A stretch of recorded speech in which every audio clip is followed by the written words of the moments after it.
Hi! Before we start the vlog, let's go to Cindy Pham's book release event in New York City together.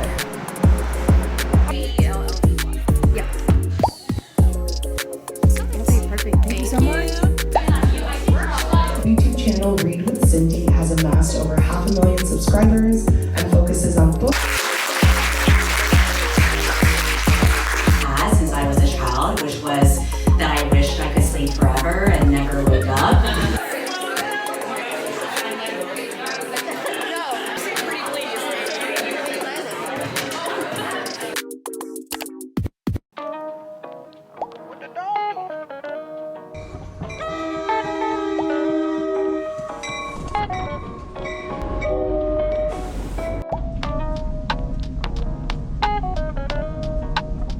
It's Friday, and between yesterday and today on the train, I finished chapter 24, and I started chapter 25 on the train, except I needed to go back to my notes, and I also wanted to use the older version and bring some here. So I'm writing draft 2 of a young adult fantasy. I was just thinking, did I explain this yet? I don't think I have. I'm writing draft 2 of a young adult fantasy, and I'm planning on querying it later this year. I really hope. And my goal, if you guys have not been keeping up with these videos, is to get this book to 2 beta readers by August, because in August I won't be around here, and I figure that I just have to do it by August. If I'm not doing it by August, I'm not querying until next year, and I don't want to wait. I really don't have any further updates. I've had a week, and I'll talk more tomorrow when I can actually sit down. I just came back from work. Well, I didn't really come back from work. It's 8 o'clock now, but I did go to the office today, and I have a 4-hour commute, so I'm tired. I was supposed to get a package today. My short story, The Grass is Pinker on the Other Side, was published June 1st of this year with Luna Station Quarterly magazine, and I ordered a copy for myself, but I sent it to my old address. And anyway, this is the cover, which is actually a statement about not using AI, which I totally agree with, but I do love art, so I kind of do wish a little bit there was a cover art by a human, of course. But I am really proud of the story. This year has been so good for short fiction, actually, and I pretty much only have one more story in my backlist to sell, and then I'm done with all the short stories I've written in the past. I hope I get at least one publication next year, but I really doubt it because I'm just so focused on the young adult fantasy.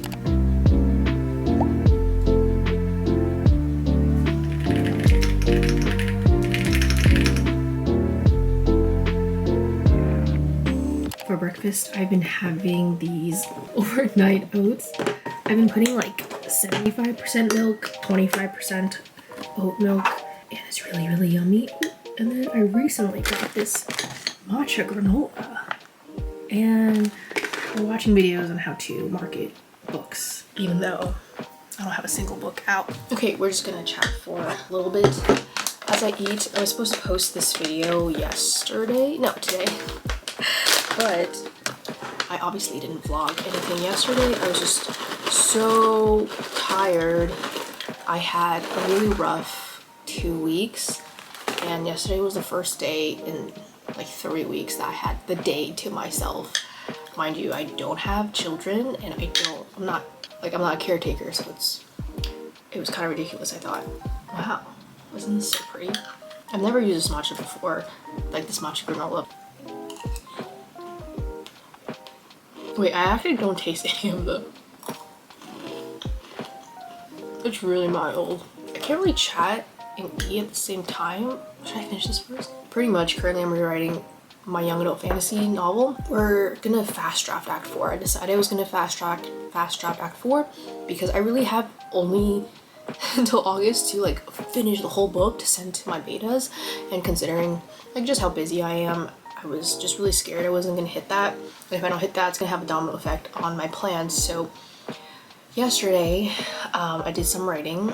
I ended up pulling several chapters into the current draft. So chapters 25 and chapters 26 are now like completed, if you will.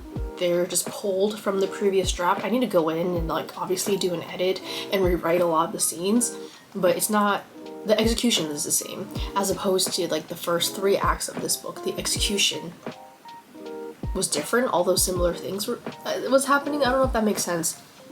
So for Act 4 at least, a lot of the execution is the same, so I was able to pull a lot of the stuff from the older draft. And I also pulled in the epilogue, so that was fun.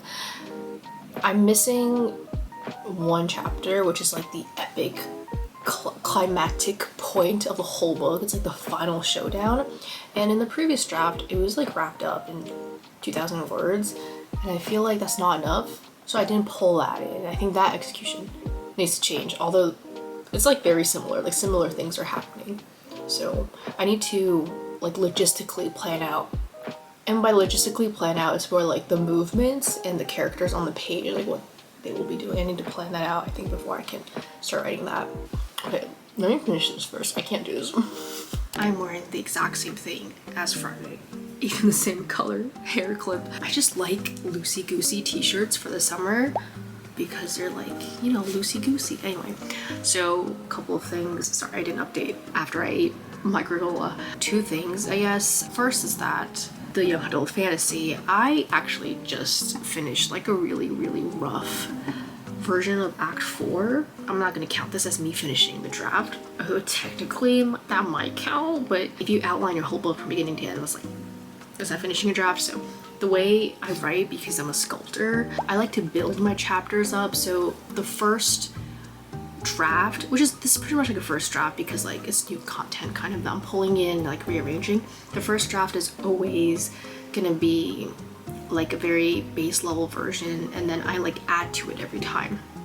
And with this book in particular, I've been working in chunks, like I'm sculpting chunks of chapters.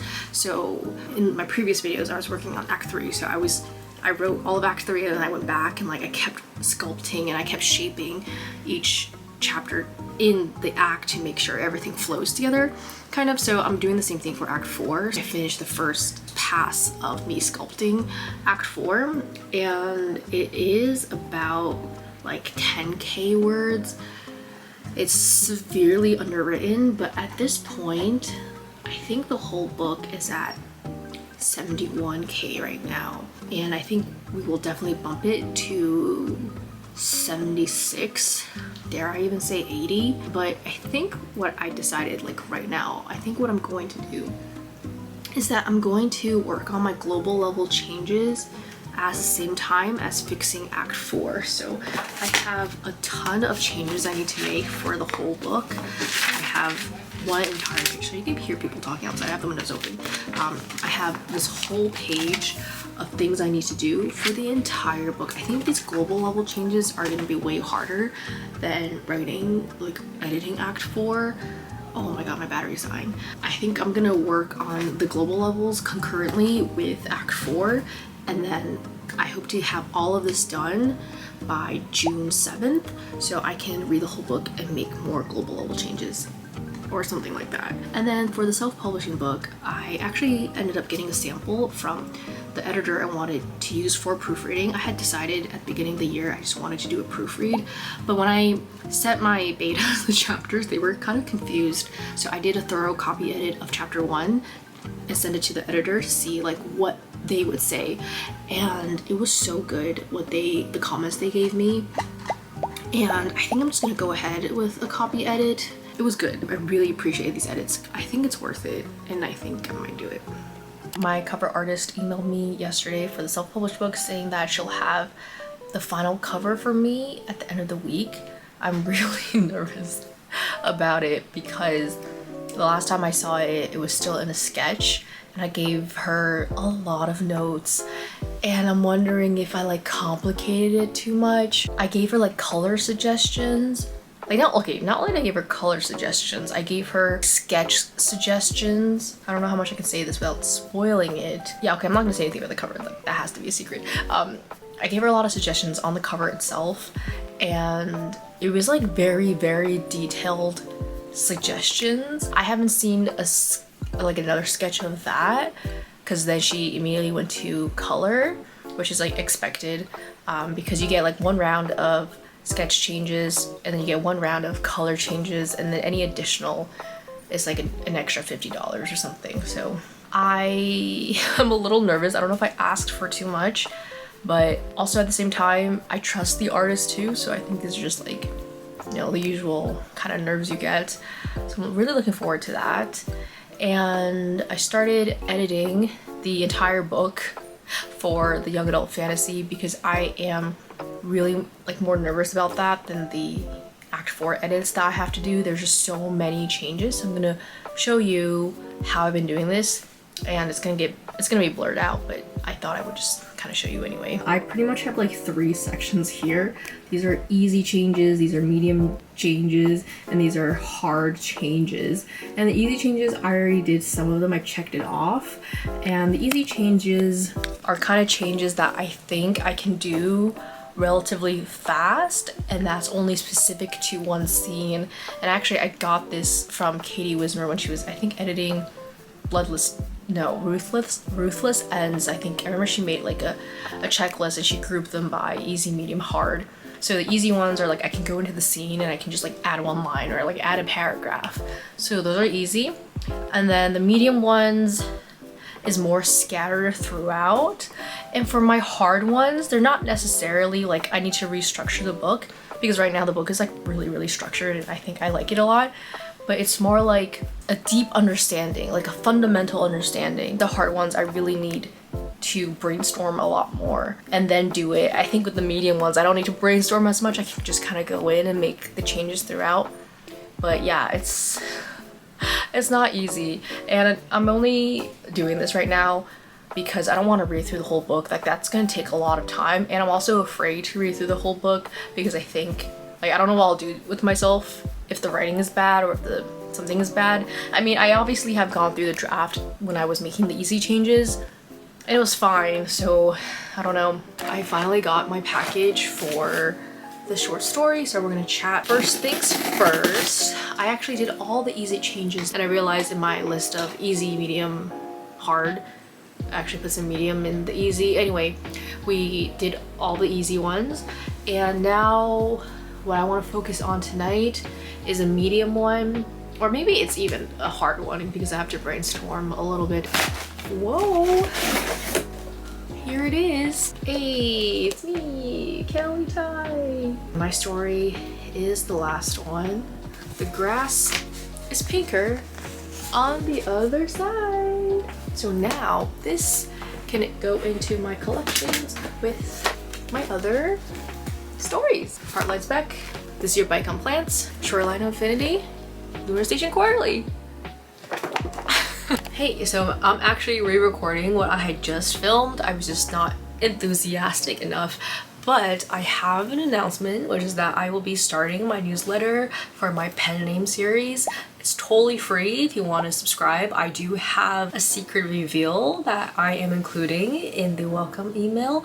It's in regards to my pen name and what my pen name will be, because obviously I am going to share that, but I don't want to share it quite yet to a huge group of people. So if you stay subscribed, you'll get to know the pen name, and my next newsletter will be why I chose a pen name, what does this pen name mean. So yeah, sneak peek.